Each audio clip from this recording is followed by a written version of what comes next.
but at some point the math is the math. And I think we can do a better job using that information. it reinforces my belief that I have the best constituents.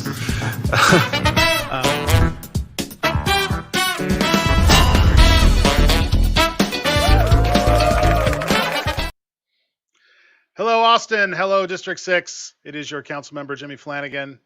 I always do that. I leave my little name up there. Y'all know who I am. It's right up there in the corner.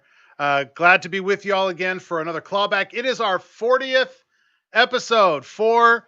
It's hard to believe we've been doing this show for almost a full year now. We started last September, I think. Took a couple weeks off over the holidays, but it's been quite a journey bringing direct to the district, to the city, the information from your council member from the city.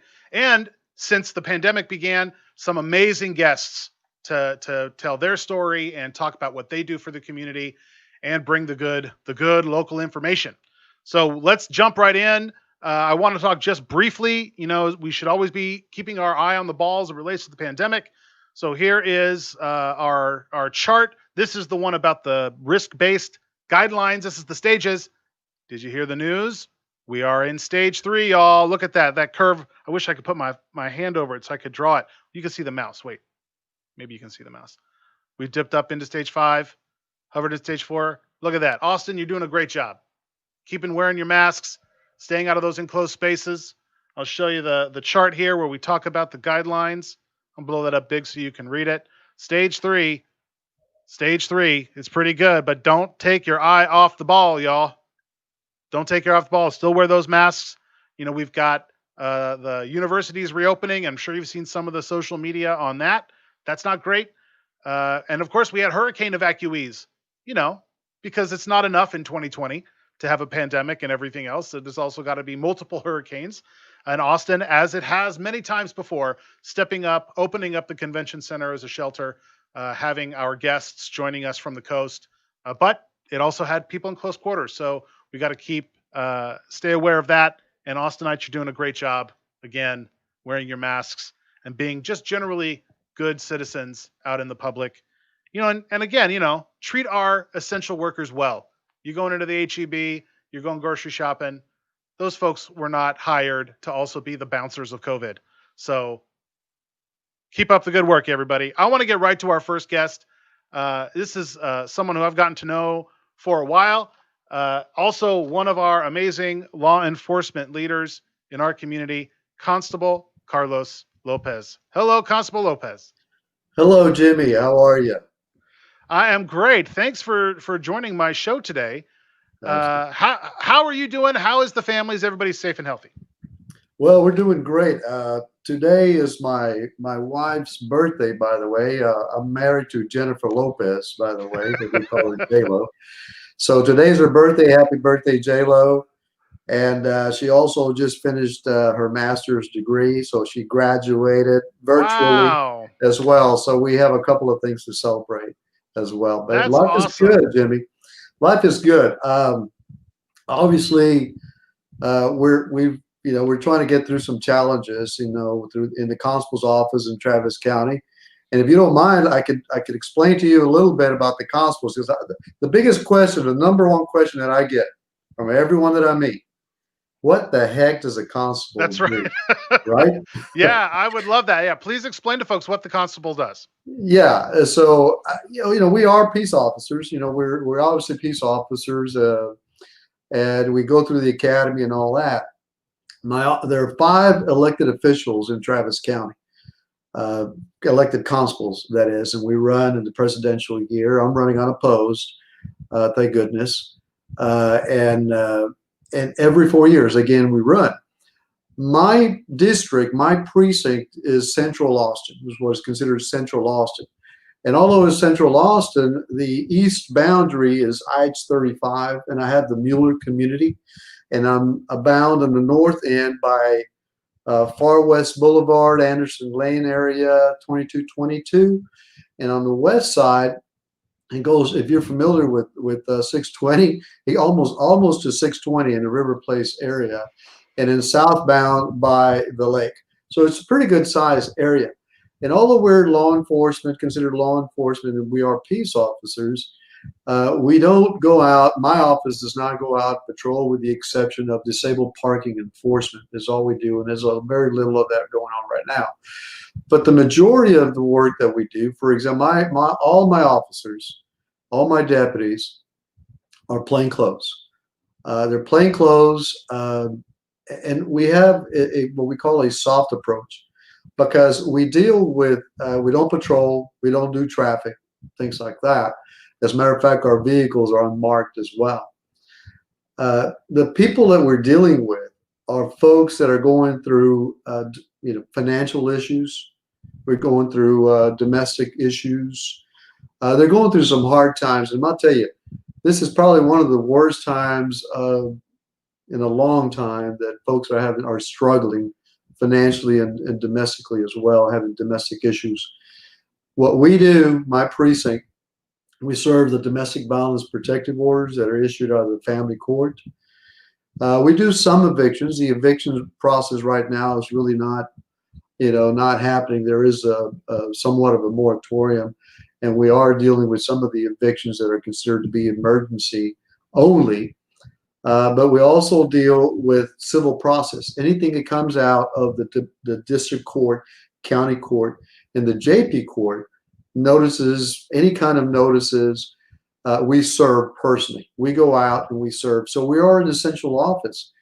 And, unfortunately, we've had to, our officers can't really work from home all that much.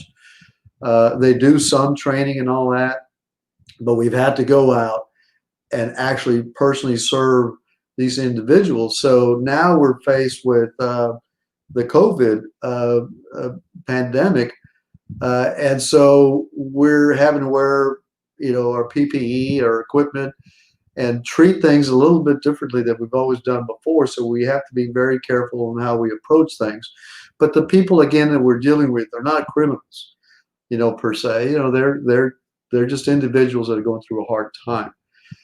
So we're doing really well. Unfortunately, we did lose one of my sergeants to COVID-19. And as a matter of fact, he was sick. He went to this area, this location, where he was to serve a domestic violence protective order. I mean, he told us that no one there was wearing a mask, and he felt that that's where he got it from. He was sick, and succumbed. And 11 days later, he was deceased. So we're taking this very serious, and it's obviously affecting everyone in the city. We're trying to do what we can to minimize, our folks that are going in the office, and we're trying to get trying to maintain less than 10 people, following all the guidelines of going back to work as much as possible. But it's been tough, Jimmy. It really has. Well, I mean, I'm so sorry to hear about the loss in your office, and I mean that's tough. A lot of folks we're seeing that, and it is real, and it's impacting people's lives, and it covers every corner of the city. It's so interesting to hear you describe just what Precinct 5 is. To go from I-35 all the way out to 4 Points and River Place, no one would imagine that that's where, the Central Austin Constable would be representing. And you yourself live in District 6, and I do. And I'm really proud to have you as a constituent. I don't live in your constable precinct. I'm a Wilco guy, but I'm glad that you live in District 6, and I'm glad to have your support on my campaign as I have supported yours.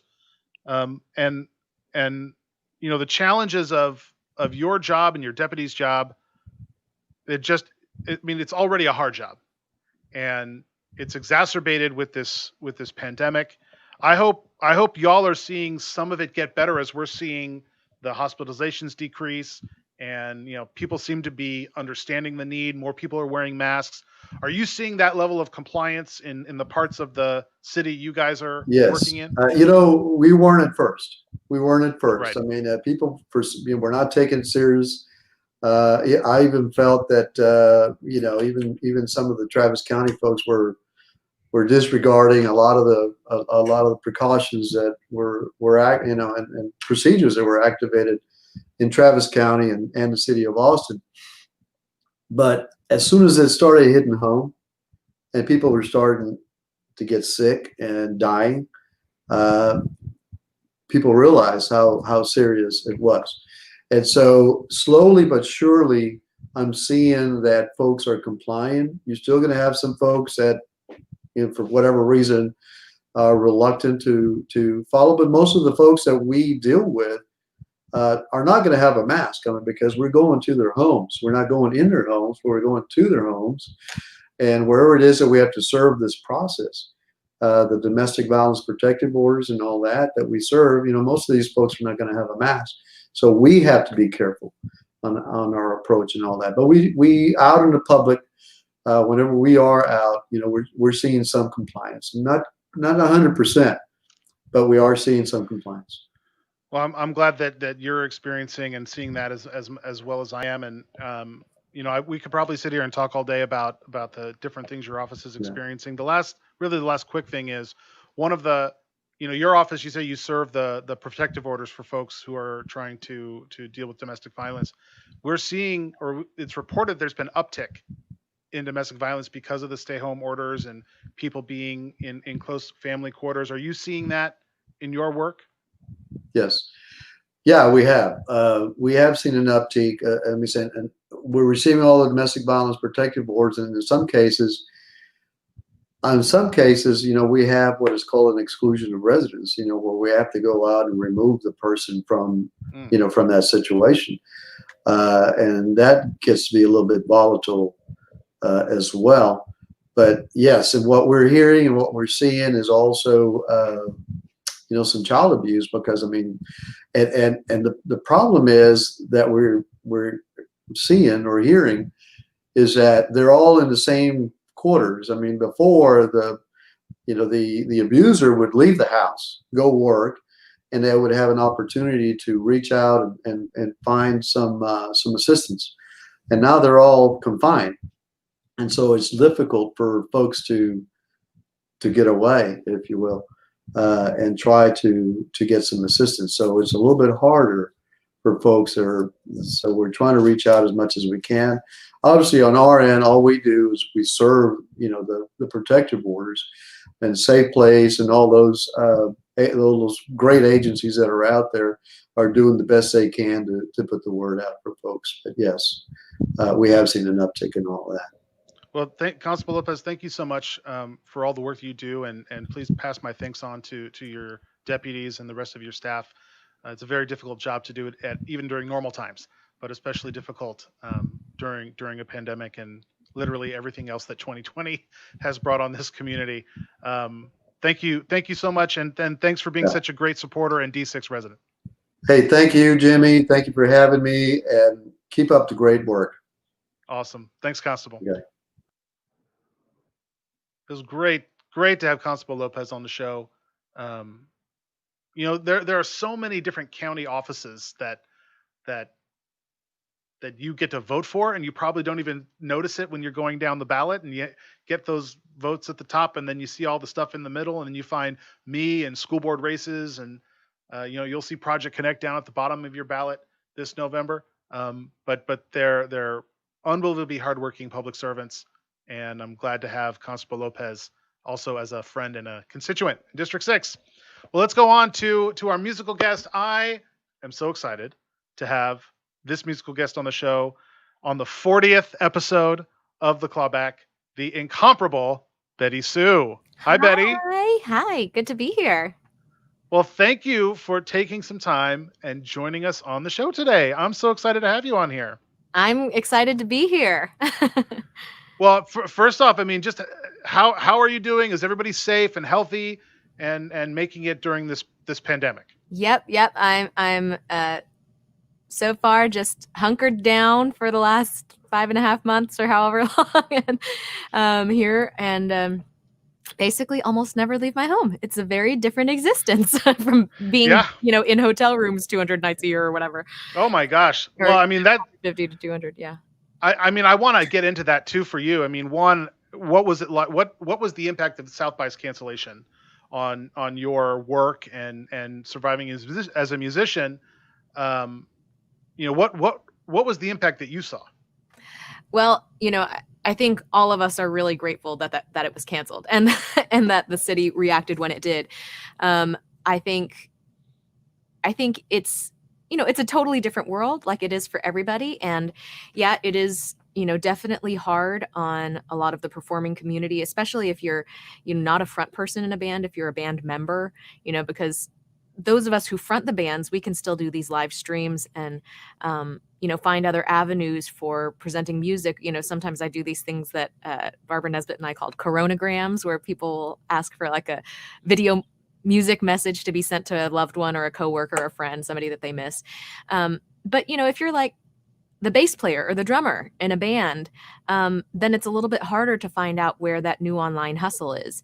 And so, I think it's definitely harder on, or sound engineers at the clubs, or, a lot of people who support the front person are just as key in a regular time. It's more of a struggle for them. And I think we're all trying to find ways to give back the support that they've been giving to us for all these years and make sure that they're not left out of the recovery process. That's such a good point. I can identify with that a little bit. When I was at the university, I want to talk about that. You and I have very similar origin story. At least in this Yeah, respect. that's what I heard. I was in the Longhorn Band. I was not the front man for the Longhorn Band. I was in the tuba section. So any opportunities for the Longhorn Band to be doing live streaming, you can't even fit the sousaphone in the screen, is what I'm saying. It's just not. It's not an opportunity available to us tuba players. But it turns out you and I came to Austin. We grew up in suburban parts of Texas. We came to Austin at almost the same time, I think, to attend a university. I mean, is that where your music career began? I mean, what was it like being in? I mean, I know what I was doing. I was playing music, but it was during football games. Right. I grew up in a very musical family, and we were all encouraged to learn to play a bunch of different instruments, which we all did, my sisters and I.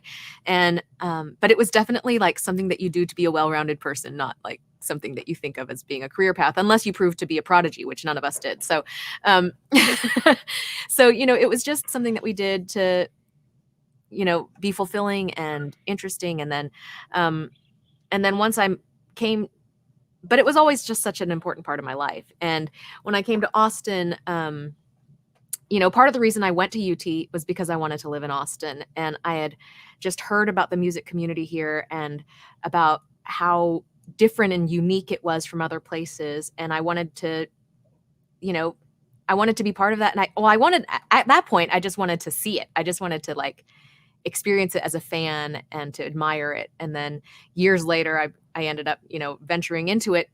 And I think I have to say that part of the hesitation wasn't just that, we weren't ushered into doing it as kids, but when you don't see anybody who looks like you doing something, it's really hard to envision yourself in that place. So it's not even like, oh, I want to do that, but it's like it doesn't even occur to you that that's a possibility. And so it became really important to me, as I was stepping into the music community, to always keep an eye out for how can I make this, how can I make what I do visible to younger Asian American Pacific Islander people, so that, younger creatives who can at least see that somebody who looks like them does this, and, that they can do it too. That's amazing. And, I'm very fortunate in this part of town that I represent. It has the city's largest Asian community, right, many of the council districts, and so I have the honor and pleasure to work with a lot of different Asian community leaders and attend a lot of cultural events. But to see working musicians coming out of that community too, that representation really matters. And right. And thank you for keeping that top of mind for yourself, because it does matter.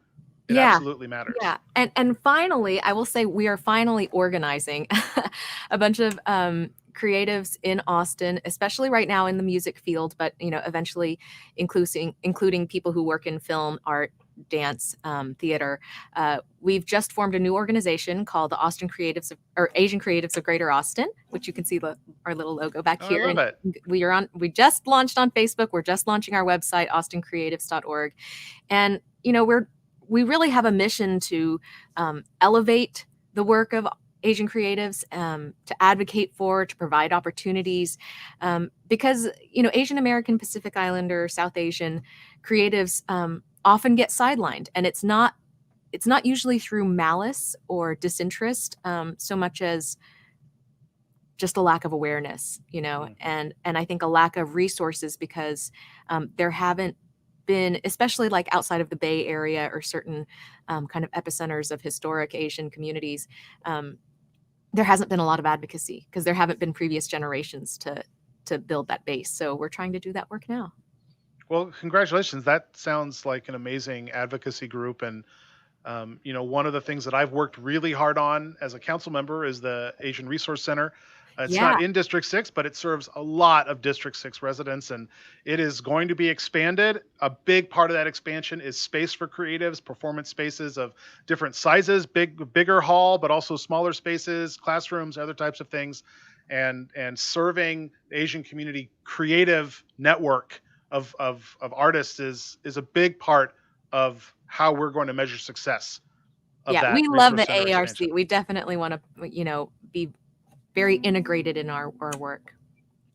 Well, I'm so glad that you came on the show today, BettySoo, and I cannot wait to hear what you have prepared for the show today. So why don't you tell everybody what you're going to do and then take it away? Sure. So this is a song that I wrote with a couple of other songwriters in Austin, named Rebecca Loby and Grace Pettis. We have a band together called Nobody's Girl, and it's a song that will be on our next record, and it's called Promised Land.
Sometimes all we need is what we have.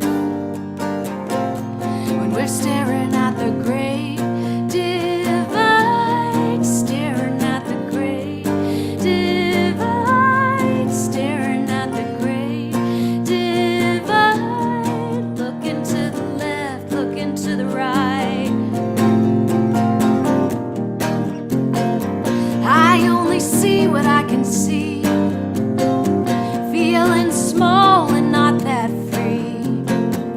'Cause from where I stand, this doesn't look like the promised land. Staring at the great divide, staring at the great divide, staring at the great divide. 'Cause from where I stand, this could still be the promised land.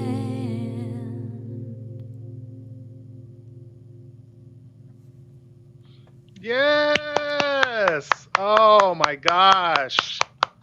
That was so beautiful. Oh, thank you so much. That was really amazing, BettySoo. Thank you so much for sharing your music with me and the folks watching the show today. Why don't you tell the folks where they can see you performing? Are you live streaming? Where can they get your music? Yeah, I have a I have a weekly Tuesday show on Zoom called Nobody's Happy Hour, and I love that. and I have a special guest every week, and we spin this crazy wheel. Actually, I have it like right here. I have this crazy wheel of activities that we spin that decides what we do next. It's kind of half song swap, half improv. And this week I've got Butch Hancock from the Flatlanders, and the week after that, Bill Kirchen and from Commander Cody and the Lost Blonde and Aaron. So a bunch of great guests every week, and it's always a fun time. That sounds amazing. If you ever want a council member to join the show, you just let me know. Okay, You know who to call. that sounds fun. Yeah, I might do that. That'd be amazing. I don't know if Kate, if my team has told you, but I like to sing a little bit. I'm no musician, but that sounds like a lot of fun. Although I have to ask, like now that you've brought it up, how is your embouchure? Do you still own a tuba? I never, the thing about playing the tuba is you actually don't own one. Because the school always lets rent one, right? The school provides the tuba. In fact, I'm going way over time, but this is such a funny story. Sorry. when I was a little kid and going through elementary school into middle school, and the band director from the middle school comes to the elementary school and assigns everybody their instrument. And I walked in, my chubby little elementary school self. They took one look at me and was like, tuba. And then I went out, and when my mom picked me up, I get in the car and she turns to me, she says, well, what instrument did they choose for you? And I said, they told me I'm going to play the tuba. She pulled right back in to the school and said, you go in there and tell them that you're going to play a smaller instrument. And I said, but Mom, they provide the tuba. And she goes, okay, I guess that's fine. And then I played tuba. But I have marched alumni band with the University of Texas Longhorn Band. I've marched alumni band every single year since I graduated for 20 years. Oh my God. I have marched a halftime show. This, because of the pandemic, will be the first year I will not have picked up a tuba and played since I was in middle school. That's always the best show, the alumni band. It's going to be it's a sad year for a lot of us for a lot of reasons, the least of which is that we're not doing alumni band. But it'll be the first year in 35 years probably that I haven't played a tuba. Amazing. Pretty crazy. Well, thank you, BettySoo. Thank you for so much. sharing your music, being on the show, and just let me know when you want me to come on your show. Okay, that sounds good. All right. Bye. Well, that was fun. My team keeps telling me you got to keep the show moving, and then I end up finding a story I want to tell, and we end up going long. So let's go right to our last guest. I am so happy to have this last guest on the show today. I've been working with her for so many years, doing small business advocacy and all manner of work on policy for the city. Tam Hawkins from the Greater Austin Black Chamber of Commerce. Tam, how are you doing? So glad to have you on the show today. Oh, it's just such a delight for Friday afternoon. BettySoo was just amazing. So thank you for having me. Yeah, she really was. I'm really glad that we put in the work to bring musicians onto the show. We pay them for their time, as you should always pay people for their art.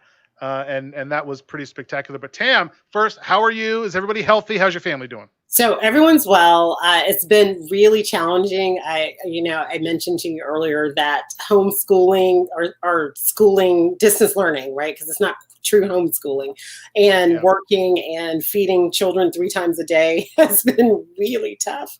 But it's also provided some nice respite in terms of getting to know my children in a manner that I just probably wouldn't have been able to, right?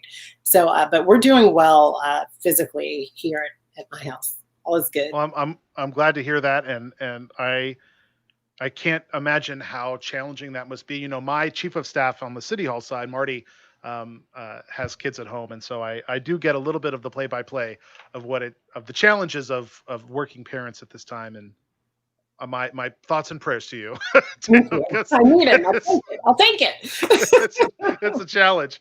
Why don't we start and just help folks understand what the Greater Austin Black Chamber of Commerce does and your role in the organization.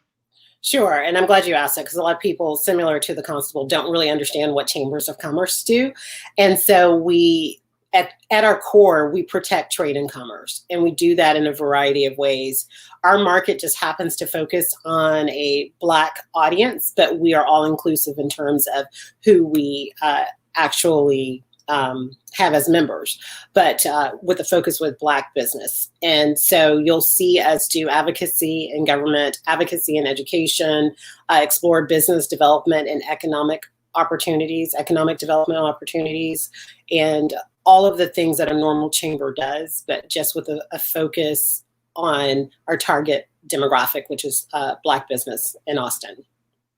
And you know, the folks watching the show know that I used to run the LGBT Chamber of Commerce, and we got to work together for a number of years doing that work and collaborating with the Hispanic and Asian chambers in what the city calls the Mecca Multi-Ethnic Chamber Alliance. And really fantastic work trying to elevate business owners of all kinds and get them access to, up until a pandemic, was a pretty extraordinary economic success story that was in the city of Austin, and making sure everyone has equal access to that success story. Absolutely. And I think that's one of the things that, although COVID-19 has been so damaging to so many businesses, regardless of their ethnicity, right, of the entrepreneurs, that our strong economy has helped us in so many ways that we just can't even, I think we'll begin to dissect it years from now. Like, how did that happen? How did we safeguard? How do we duplicate that safeguarding? Although we will see a fair amount of businesses not make it and survive. The national average for Black businesses is at 41%. At the top of the pandemic, we were projecting 50% for Austin.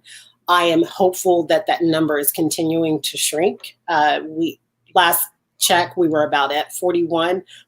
That is devastating. But if you understand where I sit from in March, I'm happy that number is going down. And what I think, again, that the factors that are contributing to that is that Austin had a strong economy going in. And our businesses in Austin are so resilient.